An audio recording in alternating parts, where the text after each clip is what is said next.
Hello, and a warm welcome to another edition of the Irish Angle on Jump to It. We're going to have a look back at Punchestown primarily from last week, which was the end of the flat season, end of the National Hunt season. There you go, we're into the flat season. I have Johnny Ward, Emma Nagle with me as usual, and we're going to go through everything from last week. Johnny, Emma, welcome to the show. Thanks, Vinny. Thanks, Vincent.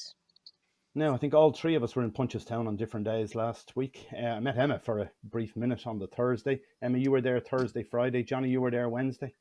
What were your overall impressions of it? Emma, did you enjoy it?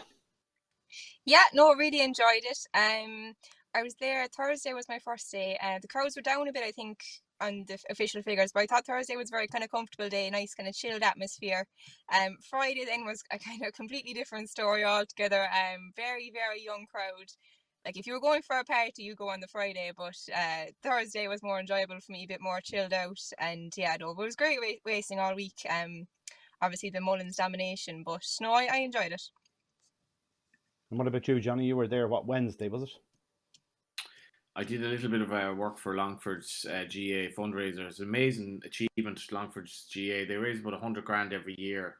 I think they bring about 1,000 people or so to the tent, and I gave a few tips. It actually went pretty well this year, tipping wise. Normally, I give the tips on the basis that I'll never see these people for another 12 months, so they've forgotten 12 months later. But this year went fine. But in the meantime, it was funny, like because that was all done and dusted at probably half an hour before. Yeah, around before racing anyway, I was all done and dusted, and then I hadn't actually really arranged to sort of socialise with anyone for the day, and I do love a social occasion at the races. I think it's great to meet people, and I met this lad from Limerick who met me before an Ireland-France match earlier on this year, and just said I was the lad that shouted at you there, you were on your phone. I didn't really remember that, but sure, I got talking to him anyway. Next thing I was drinking with these Limerick lads for the day. They were involved in horses, and I actually had a great time. And just to echo what you were saying there, like absolutely no queues for. You didn't have to queue for a pint, you didn't have to queue for the toilet. It was really, really comfortable. It was a lovely day, some good racing as well. And I have to say, I had a great day at the races. Great stuff, yeah. The weather held up all week too. Look, let's have a look back at it. Willie Mullins, he's the primary focus, isn't he? He has to be with the week he had, first off, and the season he had, even more so. Emma, what did you make of it? He's some trainer, isn't he? Yeah, unbelievable. And I think probably the best thing about him is, he has a lot of the best horses in all the divisions, but, he'll run them against each other and they'll all run to their merits every time. So, he made a lot of the races. Probably one of my favourite races of the week was probably the Champion Chase, just seeing Chacun Poursoir kind of show that bit of spark again, and he really gave an Argamine a fright. I think everyone was probably shouting for him jumping the last fence, but yeah, look, really dominating. I don't think it really took much from the week for me, to be honest, because we still saw some great racing, still saw probably nearly all of the best horses in the country competing. So yeah, no, what a trainer. Yeah. What is it? I think I'm not sure how many titles he has now, but I was surprised to hear Patrick is 15-time champion amateur now at only, I think, 33 years of age. That's some achievement as well. Yeah, everything about it. I think it's the 17th title he's won. Just some of the figures: 237 wins in the season in Ireland is incredible, way beyond anything that's ever been achieved before. And then the prize money, €7.3 million.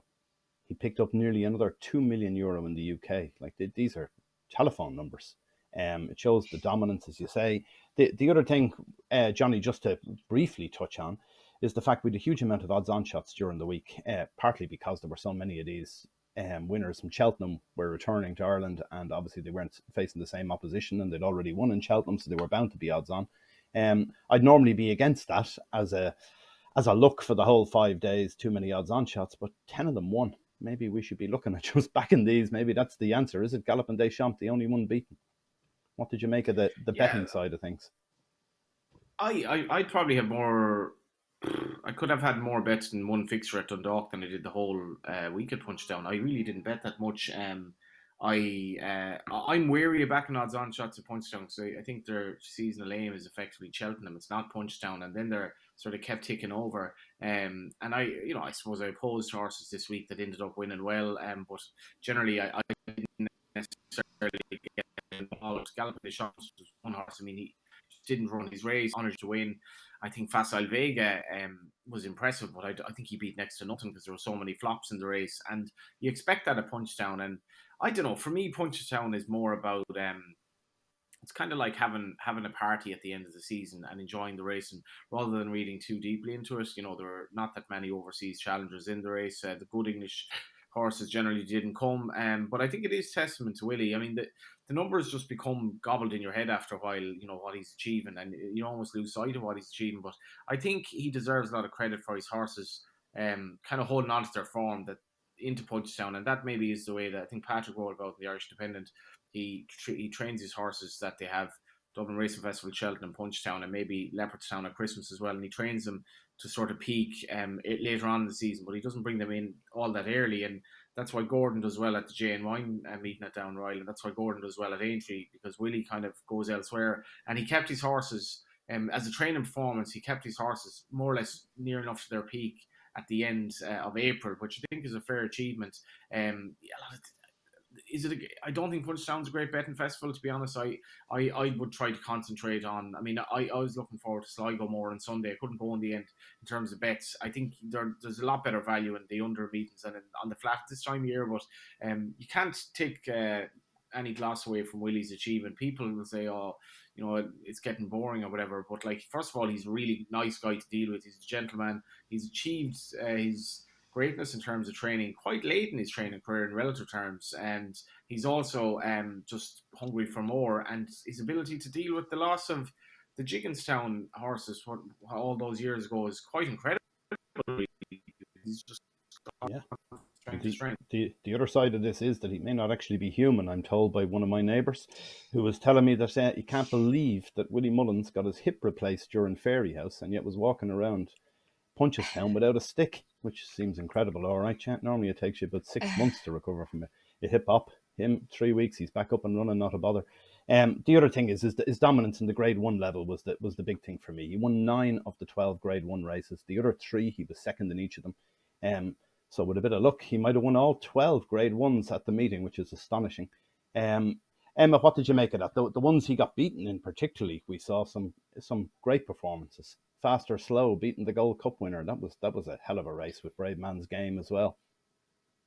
Yeah, that was some race. I mean, if you take out Fast or Slow winning it, maybe you'd be saying it was a kind of a top class renewal of the Punchestown Gold Cup, but I suppose him being thrown in there. But what a training performance by Martin Brazel. And the thing that kind of took me after it, he didn't seem any bit shocked that his horses, after beating the first and second in the Cheltenham Gold Cup, he was interviewed a couple of minutes afterwards and he was cool as a breeze. In fairness, JJ Slevin probably has never been riding better. He had 4 winners maybe over the week at Punchestown. But yeah, look, Galloping the Champ was obviously a bit flat, but look, it's nice to see the prizes getting shared around a bit as well. So I don't think you can begrudge it too much. Apart from that, who else won Grade 1s apart from Willie? I suppose Impervious was probably the obvious one. She was probably one of the most impressive winners of the week for me, to be honest. I know Willie's mare has probably gone down a bit since they met at Cheltenham, but to beat that field by 11 lengths, it's kind of leaving a question, what do they do with her next year? Do they stay in Mare's company? She's proven she can beat the boys. Are they going to be brave and maybe go for a Ryanair or something like that? It'll be interesting to see where they go with her. I suppose John Bon, another horse we saw at the weekend, could be a deciding factor in that. But yeah, she was definitely one of the standouts. I thought it was probably one of her best performances so far, which is impressive because, as Johnny was saying, a lot of the horses, when they get to Punchestown, their season's probably nearly cooked, but she seemed to be getting better with every run, and I'm really looking forward to seeing what she does next year. The two McManus horses that Emma mentions there, Vinny, Impervious, for me, I was at Cork the day that she beat Dino Blue initially, and I sort of talked to her that day because of her jumping, but she's actually improved and she's able to jump extremely efficiently and have a real kick at the end of her races, a really, really good kick at the end of her races, which she didn't need to show. And she was quite weak in the betting at Punchestown, which was kind of strange because in the race it was this thing is just going to win from start to finish, perfect position. But the John Bon thing I thought was interesting in that John Bon ended up running in a senior chase at the end of his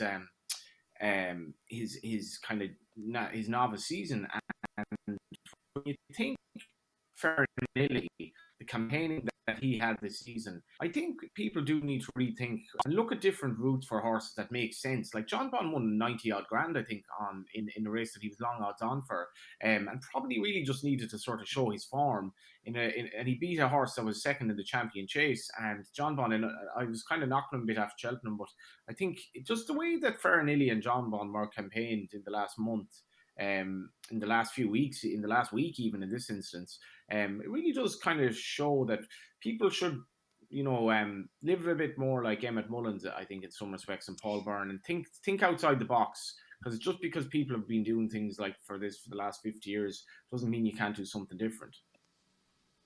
Yeah, well, Gordon certainly took some of his stars to Aintree rather than bringing them to Punchestown, and it paid off for him.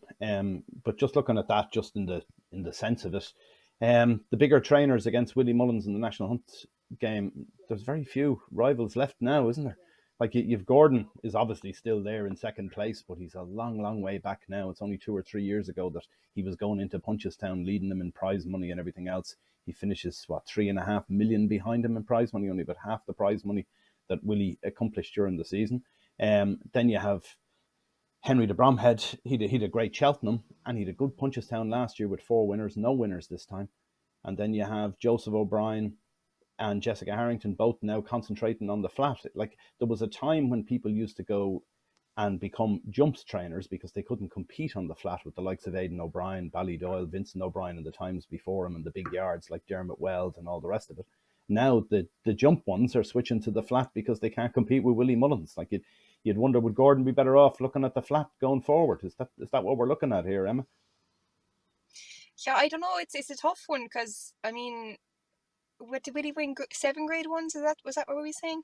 And 9. Gordon only won 9. Sorry, 9 grade ones. I mean, 9. like if any other trainer won 9 grade ones throughout the whole season, you'd be saying they had a great year. But Willie could just mop them all up in 1 week. And Gordon only had 2 winners for the whole week, and one of them was a charity race, which it just shows kind of the disparity. And as you were saying, Gordon was so close to Willie only a few years ago, but Willie seems to have just kicked on again and found another new level. And yeah, I mean, it's just a massive gap, and it's probably something that isn't going to be closing up anytime soon. As Willie's not a young man, but he's not going to retire anytime soon. And even after that, I'd say Patrick will probably keep the dynasty going. So yeah, there's a lot of work to do for the trainers, but I think it's probably something that was maybe not to the same effect, but Martin Pipe was dominating in England for a long time.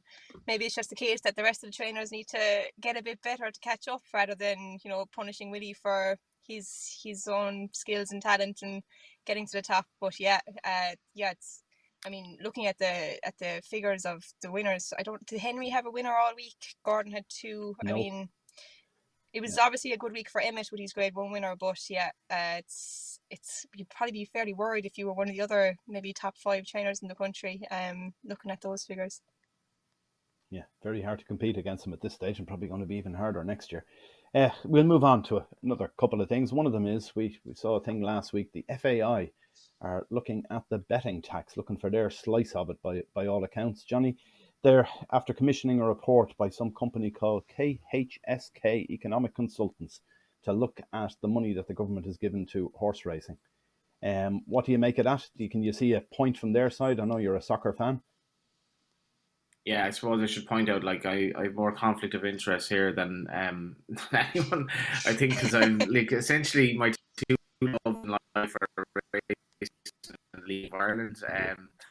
So I suppose on what are we Wednesday morning, the 2 main journalistic protagonists in this have been Dan McDonnell and Kevin Blake. I've been very friendly with Kevin Blake, and I work with Dan on a podcast every week.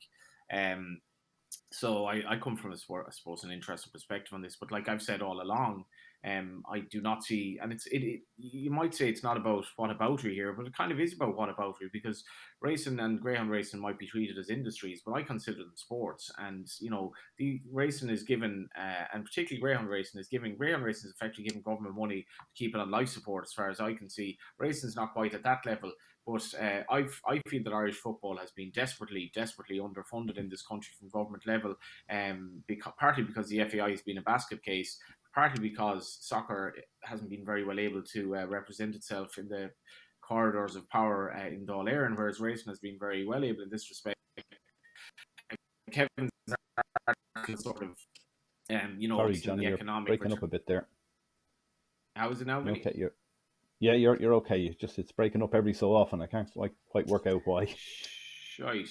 I'll Yeah, you're start that probably all right. again. Yeah, Hopefully it carry goes on. right. Yeah, I know you needn't. Yeah, Yeah, go on. so I suppose Kevin is kind of batting for the economic return that racing gets, or rather that the government gets, and like all these figures are, they're just figures really, because there's no right or wrong figure for what racing gives back to society. But if racing didn't have government support, that begs the question: could it survive without government? That's how Irish football is. Irish football has had to do everything without really any help from government, with no prize money from the FAI. Can you imagine? You imagine that no prize money, basically, we're talking about, and racing has half its prize money funded by government. So Kevin made the point that there isn't that much betting on the League of Ireland, and that's true. But I'm not even saying that the League of Ireland should get more money. I'm saying Irish soccer, in terms of being our biggest participation sport, should get more money. And there's not actually that much money bet on Irish horse racing anymore either. So like racing isn't in any sort of a position to say that money shouldn't be given to other sports. And the complexity of whether we increase taxes on betting because shops are struggling, increased tax on online betting will probably make the richer stronger and make it harder for the smaller operators. That's another argument. But for me, racing is in no place whatsoever to look down on the likes of the FAI looking for more money from government. And even if there are arguments on both sides, I think what the FAI did last week is going to have good effect. I think it'll help football in this country, and it's gotten people talking about it, because Irish football has been disgracefully treated for years and years. Sorry, Johnny, that's just breaking up a touch at the end, yeah, but we get the gist of it. The thing for me is, like, we talk about horse racing being this billion-euro industry in Ireland and everything else, and that the government money they put in is kind of seed capital to keep that going. But at the same time, I was in Punchestown on Thursday. Emma, you were there too. And after racing, they had sales of horses, goffs in the parade ring, sold horses. And when you see the telephone numbers these things are being bought for, you just do have to wonder about the whole thing. Like, there's a point-to-point winner from the previous weekend sells for 500,000. And there was, what was it, I think 22 horses were put up for sale. Over half of them went for 200 grand or more. So, like, there's huge money in this. Does the sport really need to get handouts from the government? I've always wondered about that. Why is it necessary in the first place? Is there not enough money in the sport without doing that, Emma? What do you think?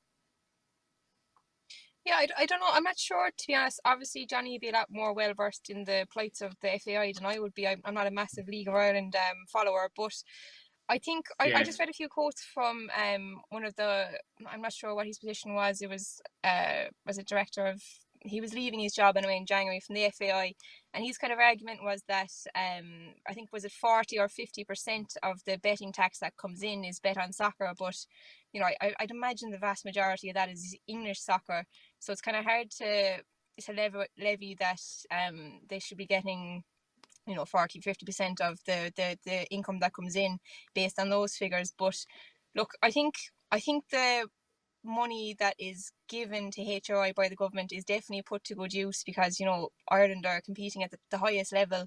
I thought it was interesting, in Kevin's article he mentioned that the funding that France get, which is an astronomical figure, and I think it definitely, we look at the prize money here compared to England, where of course they're not funded by the government. It does help the sport to kind of sustainably not even grow, but just to keep going at the same level. And it's probably our best sporting export, I suppose. We're kind of probably the best in the world, debatably, in both codes. So I think it's kind of hard to argue too much against the funding that the government give to racing, but I'm definitely not an expert on the topic, to be perfectly honest with you.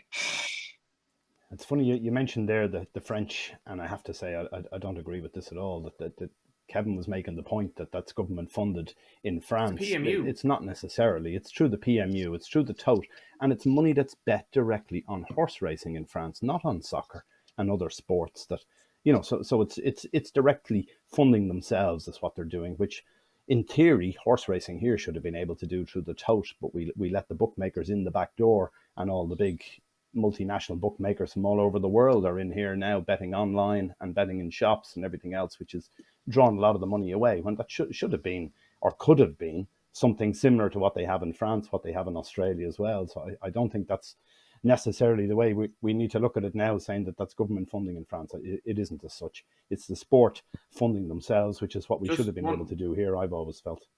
one last thing What on do you it, think, Vinny. Like, Johnny? why can't we set up a bookmaker that all profits from this bookmaker goes back into Irish racing? Like, it's like to say IrishRacing.com had a betting wing, an actual betting wing itself, right? All profits. I'm just throwing IrishRacing.com out there as an example. But why doesn't racing set up a bookmaker where all profits go back into racing? And you would imagine if people actually care about racing in this country, they would bet on it and make money for the sport, because the vast majority of people lose on punting. The operations out there now aren't particularly great at laying bets, and there should be a market out there. If there are that many people betting on Irish racing, and with the tote being effectively obsolete, why can't we set up a fixed odds betting portal in Ireland, pay any old monkeys to come up with prices, lay bets, and bring the profits all back into racing? Why can't that happen? Well, in theory, you could set it up in an afternoon. Because you look at the likes of QuinBet as an example, just one of them. All they do is you brand it as QuinBet, and you get in feeds from, there's companies like SPB Tech and lots of others that will provide you with the feed of prices already done for all the sports. You can bet on every sport, and it all comes through in a feed, and the prices go up, and you just decide on the limits you want on each particular event or whatever else. So it could be done very easily, I agree. The question, need new legislation and everything else to do that, but I'm sure it could be done. There's new gambling legislation coming through as we speak, both in the UK and here. It's imminent as well. So yeah, no doubt they could be done. Anyway, one last thing, or two last things from last week. One of them was Hewick winning in Sandown. Was due to run in Punchestown, didn't like the ground, so the Shark went over to Sandown and got a great win with Rachel Blackmore. That was terrific. Emma, you were down in Sharks not so long ago, saw Hewick. You must have been very pleased to see that. Yeah, when I was down, he was actually, I think he was on his holidays, so I didn't get to meet him that day. But we might see him again. Look, what an achievement! I think Sharks, as Johnny said, Sharks' last winner was in America, which with Hewick, which is mad to think of. So Hewick, and in fairness, it was probably a brave decision to take him out of Punchestown, go over to England. Obviously a softer race, but it was just brilliant to see Rachel riding him as well. I think started off with Shark, obviously Jordan Gameforth's out injured, but it's kind of hard to judge him as a horse, like how good actually is he, because kind of watching him during the race, he was making some very guessy jumps, and you were thinking, like, is he going to get himself into trouble here? But he just always seems to find a bit more, and like, it's just a pity he didn't actually stand up in the Gold Cup, because I'd be very interested to see how close he would have got. Now, I don't think he would have been, obviously he wouldn't have won, but I mean, how close would he have been to Brave Man's Game would have been very interesting, I think, because he's just a horse who never seems to know when he's beat, and just a revelation. Where he goes next now is anyone's guess. I think Shark was talking about international waters again. Kind of, when he mentioned that, I was kind of thinking in my mind, when is that Japanese grand jump, or whatever it's called? Willie won it with Blackstair Mountain a few years ago. Could he head there? Maybe is it a couple million in prize money for that? It's something mad anyway. It'll be on very, very good ground. So probably suit him. But I think you need an invitation now. So maybe Sharks pushing up these Japanese to get over there. I'm not sure. It'll be interesting wherever he goes, and No better man to get an invitation, I'd say, than Shark. The other one, Johnny, last thing I wanted to mention before we wrap it up with our horses to watch out of Punchestown, is the Derby in England. Change of time, 1:30 to avoid a clash with the FA Cup final, Man United against Man City. What do you think of that? They've no real choice in it, as far as I know. They kind of had to do something around it. But 1:30 for a Derby start. Will you be watching the Derby, or will you be watching the FA Cup final? Oh, it's definitely the Derby. Like, I love the Derby. It's genuinely a race that's like I'd hate to miss. And I remember watching the Derby on the Blasket Islands, either was it 2 years ago, watching it on on my phone on the Blasket Islands, and thinking I was probably the first person to ever do that. But the Derby, like I could miss the Grand National, it wouldn't bother me. I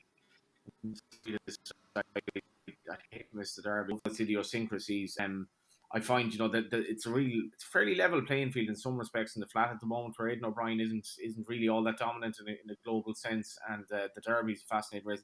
To be fair, I don't really have an issue with this. Like the football is still such a big thing in Britain, and we can say the Derby is sacrosanct and all that, but like I think Punchestown changing the festival to start at 3:30 or whatever, as it does nowadays, from the old days of like 1:30, 2:00, made perfect sense.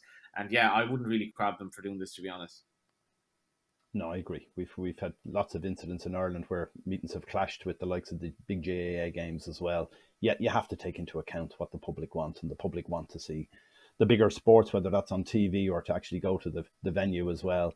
There was talk about people saying that maybe they could have run the Derby during the halftime break, but that was never going to really work. You get one horse causing trouble at the start or whatever, and the race runs into the second half of the match, so that wasn't going to be a case. Anyway, we'll move on from Punchestown. Have you something for me to follow, Emma? You must have one. There are 2 days. You're bound to see something that will come out and win again for us. Oh, there'll probably plenty will win again. Look, it's obviously not. I don't have anything very particularly eye catching, but I think probably who did I say Impervious earlier? Probably my favorite, apart from Shotgun and Impervious, who I mentioned already. I think A Dream to Share in the bumper, like that's probably one of the best stories of the National Hunt season. Like John Kiley and John Gleeson on totally different ends of their careers and teaming up again. I think he was the first 5-time bumper winner, 3-time festival bumper winner, and what he can do next year, I really can't wait to see it. Will they think about a flat campaign for him? Even probably not with JP owning him. He probably wouldn't be encouraging it too much, but where he can go. I think Willie's horse who he beat in Punchestown was fairly well thought of. That Tully Hill, and what he showed, he can get down and battle, and he pulled away in the end. And yeah, I'd say sky could be the limit for that horse if he can keep going on the same curve. And yeah, you just love to see it for a man like John Kiley, who I think everyone loves to see doing well, and for young John Gleeson as well, getting a real great kickstart to his career. So that's probably, as boring as it is, my maybe my favorite horse from the week of Punchestown. But apart from that, I'll just give him, I think, yeah. That's fair enough. He's good enough. He's a good horse, yeah, and it's a nice story too. Johnny, what about you? I'll give one mention to the horse. I'm not going to give first Gaelic Warrior. I mean, one of the days I was racing, and I decided to sometimes I lay a shade of odds on, and I'm really, really confident that it shouldn't be odds on. But Gaelic Warrior, I wasn't, but he was at the end of the season. He was stepping up to 3 miles, and albeit it was countenanced by the fact that he was going right-handed. So I laid him thinking Athensee's the rather Noel Meath horse going to give him a big race. And I was watching the race with a fella from Belfast I know, who again I just met like before the race, and we were at the bar already getting a pint for each other, whatever. And he goes, "You're fine here, mate. You're fine here." And I was like, oh, "Maybe I am." Yeah. Next thing, he came back in the bridle and ends up winning, like doing handstands. And I know obviously he was hammered by Imperia Passe in the Ballymore, but Gaelic Warrior as a 3-mile hurdler could be a serious operator. Like he absolutely bolted up, and his likely race just might be better going right-handed, obviously. But I will give my horse follow as Ballyburn, who's probably going to end up going down the same route for a while anyway, 3-mile hurdling. I think he's going to end up running for Bartlett then. I'd have a theory that he's owned by, he runs in the Bartlett colours, and I'd have a theory that Willie just might get something a bit classier for the Ballymore. It's a long way away now, but I think he probably will end up running in the Albert Bartlett, and he's 12-1 with a couple of firms. You look at his pedigree, half brother to Manella Daddy, who was 3.5 mile horse, Noble Endeavour 3-miler, Planet 9 3-miler, and the Dam half sister to Warden Hill, who's a 3-miler. It's a real stay in pedigree. And in his bumpers, he won the bumper by 6 lengths at 10-11, but he's really strong at the finish. He looks a smashing horse, and God forbid you're tipping a horse for Cheltenham in late April or early May, but 12-1 for the Albert Bartlett, I think wouldn't be a bad play. Yeah, that was an interesting bumper. That was on Thursday when I was there. There was a huge tip going around for Apples of Brazil, a newcomer of Barry Connell's that day. I think the bookmakers opened it up at 16 the night before. It ended up a hard 3-1 on the day. It ran absolutely no race. First of all, it didn't really settle at the back of the field, but it didn't seem to know what it was doing either. I think it's obviously got ability. There's no question or doubt about that because there was a very strong word of it. That'll be one to watch maybe at some point. Another one for me, the one I really like out of the week is Lossy Mouth. Normally, I'd be against a horse that ran in the Triumph or won the Triumph. You go back through the years, there's very few of them have done much since. There's the likes of Vauban won it the previous year, and it's hardly won a race since, has it, Vauban? You've got going back, Tiger Roll 2014 is probably the best we've had for a long time out of that. Or Connor won it the year before that, but was tragically killed in the Champion Hurdle the following year. But for me, I thought Lossy Mouth, I think that horse does absolutely everything right. I think she's the real deal. I'm really looking forward to her. I think you can get 7-2 for the Mayor's Hurdle next year, which Willie says is going to be the target. He's talking Champion Hurdle the following year, 2025. I don't know whether there's prices on that yet, but Lossy Mouth for me, 7-2 for the Mayor's Hurdle next year will be one. So that's about it. Sorry about there was a few sound issues there with Johnny, but hopefully, if you're watching, you got the gist of what he was saying. I think I did anyway. Thanks, Johnny. Thanks, Emma, and everyone watching.